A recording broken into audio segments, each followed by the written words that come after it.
జాంబవంతుడు హనుమ దగ్గరికి వెళ్లి ఒక మాట అన్నారు. ఓ హనుమ, నీ గురించి నువ్వేమనుకుంటున్నావో, నువ్వెవరో తెలుసా? అసలు సహజముగా కోతులకు రాజు ఉంది. సుగ్రీవుడితో సమానమైన బలపరాక్రమములు, అసలు యథార్థముగా చెప్పవలసి వస్తే అంతకన్నా ఎక్కువ బలపరాక్రమములున్నవాడవు. రామలక్ష్మణులిద్దరి యొక్క తేజస్సు బలము ఎటువంటివో, నీ యొక్క తేజస్సు బలము అంతకన్నా కించిత్ కూడా తక్కువ కావు. వాళ్లతో సమానమైనటువంటి బలము తేజస్సు కలిగిన వాడివి.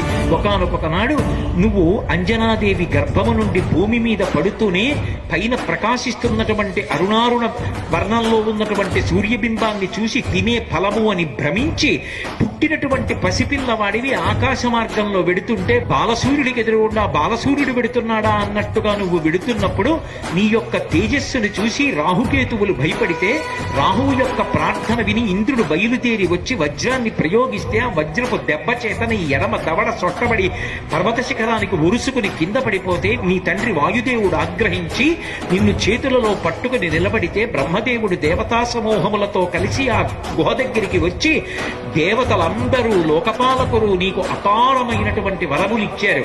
బాల్యంలో నీకు అంత బలం ఉంటే మునుల యొక్క కార్యాల్ని పాడు చేస్తున్నామని మునుల యొక్క శాపకార చేత నీ యొక్క బలము నీకు తెలిసి రాలేదు. కానీ నీతో సమానమైనటువంటి బలము కలిగిన వాడు లోకంలో లేడు. 100 యోజనముల సముద్రం ఎదురుగుండా కనపడుతోంది.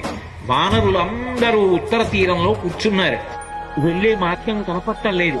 నువ్వు కూడా ఇలా కూర్చుంటే ఏమనుకోవాలి?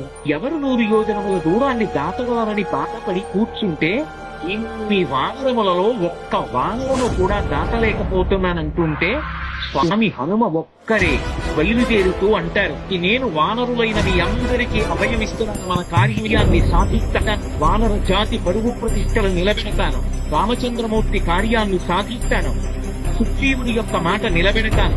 సీతమ్మ జాడ కనిపెట్టి వెనక్కి వస్తాను. నేను వెళ్లేటప్పుడు ఎంత బలంతో, ఎంత పరాక్రమంతో, ఎంత తేజస్సుతో వెడతానంటే ఆ బలపరాక్రమములు ఎక్కడివి అంటే రామచంద్రమూర్తి పట్టుకున్నటువంటి బంగారు కోదండము యొక్క వింటినారిని ఆయన సంధించి దానిలోకి బాణాన్ని ప్రవేశపెట్టి ఆకర్ణాంతంలాగి విడిచిపెట్టినప్పుడు రాముడిలో ఉండేటటువంటి శక్తిని పుంజుకున్నటువంటి బాణము మధ్యలో ఎక్కడా ఆగకుండా తిన్నగా వెళ్లి లక్ష్యం మీద ఎలా పడుతుందో అలా నాలో ఉన్నటువంటి బలపరాక్రమములు రామచంద్రమూర్తి యొక్క అనుగ్రహము తప్ప నావి కావని ప్రకటించి వెళ్ళినటువంటి అపారమైనటువంటి వినయమునకు పరాకాష్ట స్వామి.